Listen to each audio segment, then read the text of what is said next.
and treatment.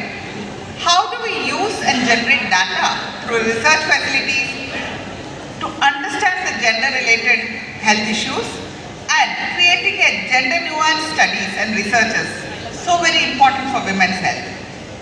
So you need to prioritize and the key of action, strengthen the governance for women's health, eliminate the discriminatory values. నేను doctor Nirmala Devi.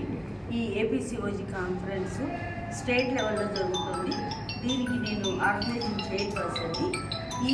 మా team అంతా కలిసి ఈ ఈవెంట్ని చాలా ఎఫిషియెంట్గా organise చేస్తున్నారు. దీంట్లో different states నుంచి ఇంటర్నేషనల్గా కూడా చాలామంది ఫ్యాకల్టీ వచ్చారు. వీళ్ళందరి ద్వారా నెట్వర్కింగ్ చేసుకుంటూ మా నాలెడ్జ్ని ఇంప్రూవ్ చేసుకుంటూ ప్రాక్టికల్గా విమెన్ హెల్త్ని ఇంప్రూవ్ చేయడానికి మేము ట్రై చేస్తాం అన్నమాట. This is a very rare event. We are conducting it after 14 years of last time when we have conducted, and we are very very happy to host this conference.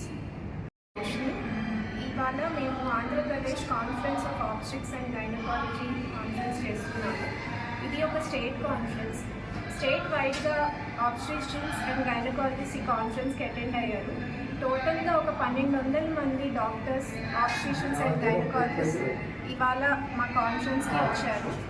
So ఇది చాలా అర్థమైన విషయం, ఎందుకంటే ఇంతమంది ఒకే చోట రావడం అండ్ వాళ్ళు ఎంతో నేర్చుకుంటున్నారు కూడా ఈ కాన్ఫరెన్స్లో. అండ్ ఇలాంటి కాన్ఫరెన్స్ ఏలూరులో కండక్ట్ చేసినందుకు నేను మా సొసైటీ ప్రెసిడెంట్ డాక్టర్ నిర్మలాదేవి గారిని, మా ట్రెజరర్ డాక్టర్ చిత్ర గారిని ఎంతో అభినందిస్తున్నాను.